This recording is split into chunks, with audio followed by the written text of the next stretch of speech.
In 1998, Tony Hawk released Birdhouse Skateboards The End. It was my first and most influential skateboard video. Heath Kirchard's Skating While on Fire was what made me want to start skateboarding altogether.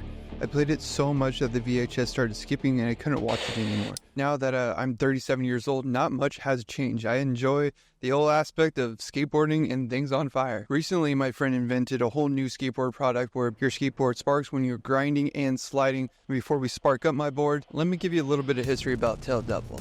In the early 2000s, Jim O'Mahony asked his friend Scott Starr for helping make sparks for a specific photo shoot. Starr managed to get a hold of a mixture of rare earth elements that easily break into shards, creating bigger sparks in the process. Jim ended up getting his rad photo of sparks flying off the back of his truck.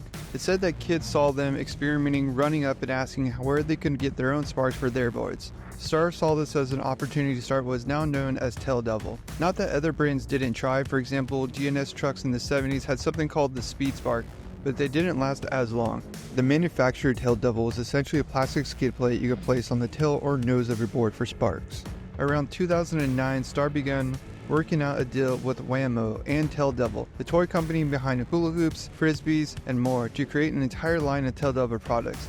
The deal included Tail Devils on bikes, rollerblades, hockey pucks, and other products. In 2010, Whammo underwent executive changes and the new managers scraped Tail Devils altogether. During this time, Starr developed some health issues. In 2022, Starr passed away, but his legacy still lives on. Tail Devil, however, was planning to close business until 2021, when my friend Tadashi began discussing a deal to take over the brand and bring it back to the market. Now, in 2024, he just released a new product called Rail Devils, putting the Tail Devil technology onto rails, which we're going to learn more about in this video. I brought Tail Devil back to the market in 2021. This guy, Greg Anderson, who worked at Low Card, I was filming videos for Low Card. He's like, hey, let's make a Tail Devil edit as a joke. I did. I went and bought some and we went on. I didn't know anything really about Tail Devils. We made an edit and it was like fun. And I just for shit and giggles, I emailed it to Tail Devil, like this info at Tail Devil or whatever. I got a rapport with Bryson Richardson, the guy, one of the main guys there, and I keep in touch with him every once in a while. He's a super nice guy. He would still send me Tail Devil just if I asked, just for the hell of it, years later. And I followed up with him, and I remember asking him, hey, what's going on with it? Because I noticed it's not around. And told me what's going on. They were gonna let it go. We went out of business, basically. Followed up with him again a few years later, and I was like, well, hey, there's money on the table for this product that I think every shop should have. I think it's a cool product. And we got talking, and I basically reached a license agreement with him, and I took over the brand. Dr. Alvin Tadashi says you got to break him in a little bit so you can get like nice consistent slide and the spark will go. Yeah. I fully believe it. Each trick that I try, it just gets better and better. When you made that edit, were people asking like about the product, or like what was the motivation to want to bring it back? I knew that it was something that the world needs. You know, I like, this is such a fun thing. Every shop should have one on their counter, like just because it's a fun product. So for kids, and it's really great for beginners and for, you know, even adults to have fun with it. So to me, I was like, this is an opportunity, and I saw it kind of sitting there. I'm curious on how it's going to work in the sun. So he's going to board slide in the sun now. We've been under the bridge, so we'll see how that...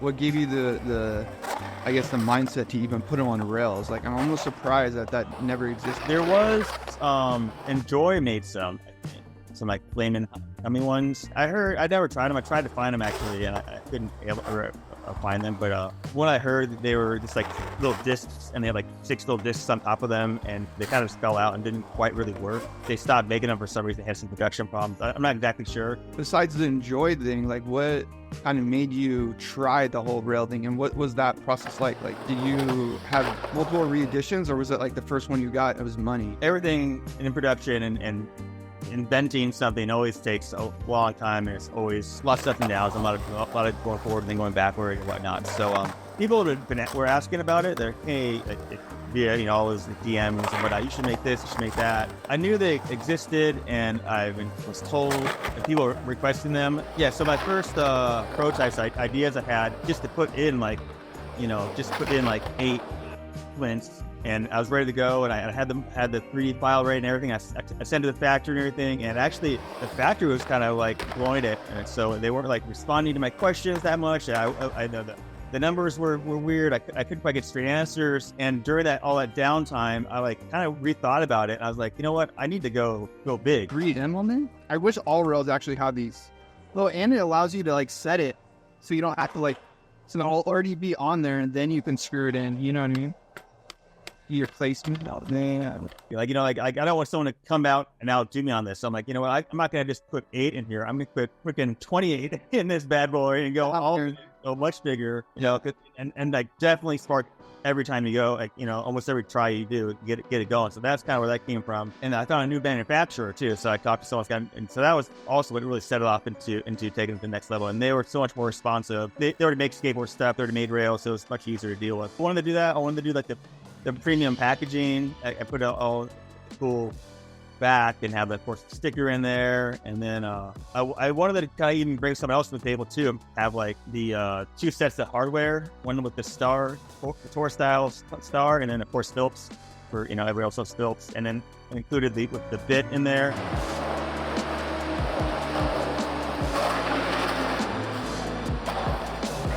Yeah, so I thought I broke the screws on this bitch, but actually I broke my my regular nut. So now we're sitting at 2.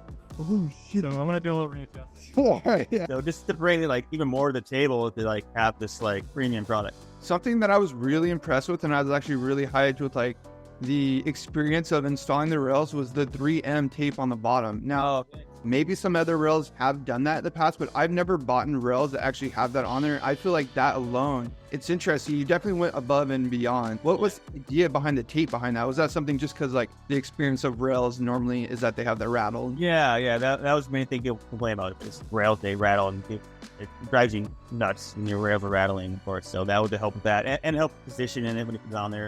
And I wanted to make it like, like I said, like a premium product. So I wanted it to be somebody you could even take off your board and re-stick on. Was there any experience like with the manufacturing process where you did like R&D and things just weren't working? Like, what was that like? Yeah, well, I had talked to them about that a little bit to make sure the flints wouldn't come out and whatnot, and even the height of having them stick out a little bit. Each one of them is actually epoxied in there to help keep them in there, and so they pushed it, so it adds a lot more labor, but it makes them a lot more confident you're not going to be losing flints, because they probably would be popping out if they weren't actually glued in there. And they actually had to put a little super tiny hole in the back of the rails so the epoxy would come out of there when they push it in there, so it wouldn't be going all over the top of it. No. The height, I wanted them to be just a tiny bit, 1 or 2 millimeters higher, just so when you first get sparking rails, the first thing you're going to do is, to go blast and spark it real big. So I kind of figured it'll maybe be a bit slower, drag a bit more, but the first go, you're going to get that real big rip. And then after they kind of wear in, you're going to feel like a regular rail. So that's kind of the idea behind having them pop out a little higher.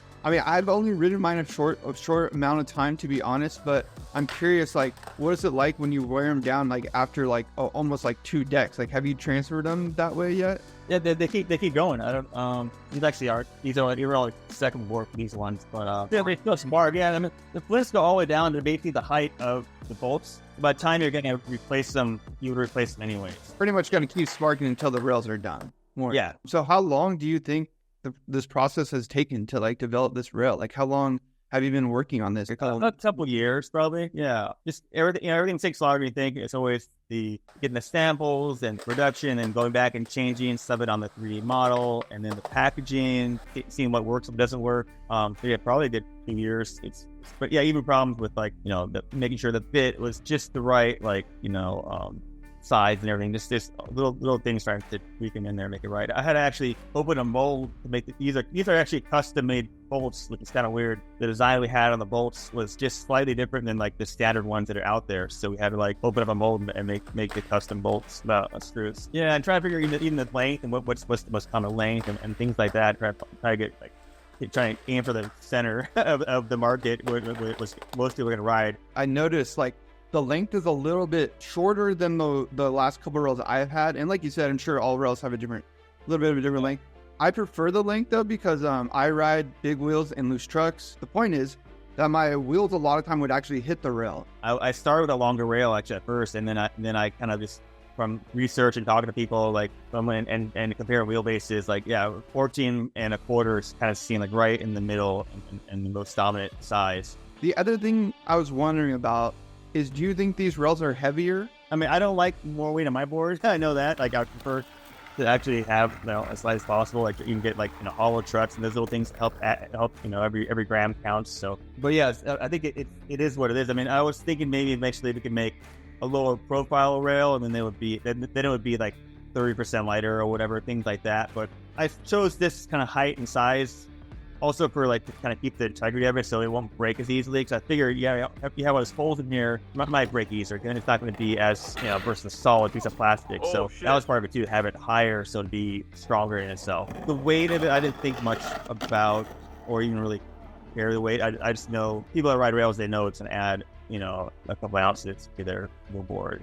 One thing that was actually kind of one of those aha moments was originally I had every single hole the exact same size, but if you kind of tell, there's big, small, big, small. Yeah, it kind of added a little bit to like the visually seeing it. There's no real reason why I did it, but it kind of just looks a little cooler to look at it versus boring. But they're kind of near the last thing too. Like we're getting into the final stages. I'm like, oh shit, let's change up the mold a little bit and do this other idea. So I know at one point when I was reading up, there was like this idea for Tail Devils to go on like bikes or basically a whole line of different products. I think it was like rollerblades, bikes, and all these different things. Bikes I can see it being on the brakes, but see that like ever happening, like going to like more commercial kind of product? No, I have such a skate rad and such. I just want for me to be doing stuff and making content and giving them to skateboarders. I'd rather just personally, I would want to just keep working with skateboarders and the skateboard community, the fun stuff, the stuff I'm most passionate about. So it wouldn't be as exciting for me to send to bikers or just skater people,